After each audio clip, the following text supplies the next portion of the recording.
Les RX 9070 sont disponibles. Coucou mes petits gourmands, c'est Vecrom et on va voir aujourd'hui les specs des nouvelles cartes graphiques de chez AMD. Leur performance et le problème que j'ai avec. Avant ça, like et abonne-toi. Donc on a deux cartes, la RX 9070 XT et la RX 9070. Et on va les comparer avec leur concurrence directe, les RTX 5070 Ti et la RTX 5070. Vous savez, la fameuse tueuse de 4090. On commence avec les cœurs et on voit que Nvidia ont presque le double de cœurs sur leur carte graphique, voire plus si on compare la RTX 5070 Ti et la RX 9070 XT. Mais AMD se rattrape sur ces fréquences avec notamment presque 3 GHz sur la 9070 XT, alors que la 5070 Ti est en dessous des 250. Au niveau de la mémoire, les deux cartes de chez AMD ont 16 Go en GDDR6 et Nvidia ont opté pour de la GDDR7 avec 7 Go pour la RTX 5070 Ti et 12 Go pour la RTX 5070. Bon, je pense qu'ils auraient pu faire l'effort de la mettre en 16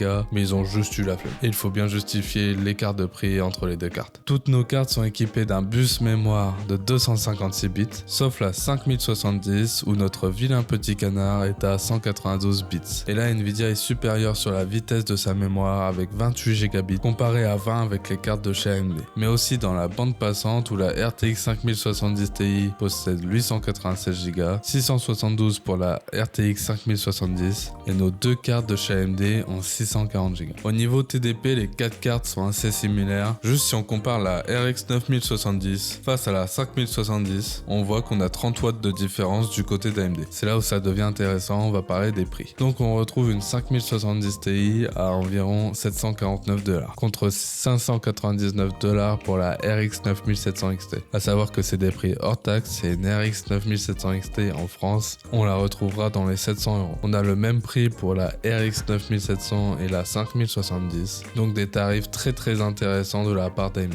en sachant que les cartes de chez Nvidia commencent à augmenter. Ensuite, on a le RDNA 4 avec le FSR 4, où on a de très bonnes améliorations. Au niveau des performances, c'est très intéressant. Donc on a des comparaisons avec une RTX 3090 et une RX 6900 XT. On peut voir que la RX 9700 XT tient des performances assez impressionnantes, surtout pour son prix. On a aussi des tests avec une 7900 GRE et bien évidemment une 5070 Ti contre leur 9700 XT. Bon, on peut voir que c'est un modèle overclocké, mais ça reste intéressant. Donc je vous présente maintenant les marques disponibles. On a Asus, Acer, Gigabyte, etc. C'est bien beau tout ça, mais qu'est-ce qu'il en est vraiment? Bah déjà, c'est les modèles les plus haut de gamme qu'on aura de chez AMD. On n'aura sûrement jamais de 9900 ou de 9800. Ça veut dire que si demain Nvidia veut nous prendre une 5090 Ti à 7000 €, oui j'ai abusé mais c'est fait exprès. Bah oui Vecrom, personne va acheter des cartes gaming à 7000 €. Les 5090 à 3600 €, moi aussi je pensais pas qu'ils allaient les vendre. Et pourtant elles sont en rupture de stock. Donc Nvidia a le monopole maintenant du marché haut de gamme. Pareil là ça n'engage que moi, mais pour les créateurs de contenu, avec des logiciels de 3D ou d'effets, je crois qu'il n'y a presque pas d'amélioration. Et j'espérais qu'AMD se soit amélioré sur ce point là. Mais bon, pour l'instant rien de nouveau à l'horizon. Donc ces cartes sont super bien pour du gaming. À voir les benchmarks qui vont sortir, mais normalement ça va être super. Donc à voir les perfs pour les pros, mais à mon avis il va y avoir peu d'amélioration sur ça. Ou alors on va devoir dépenser 200 € de plus pour une 5070 Ti. Enfin bref, dites-moi ce que vous en pensez, peace.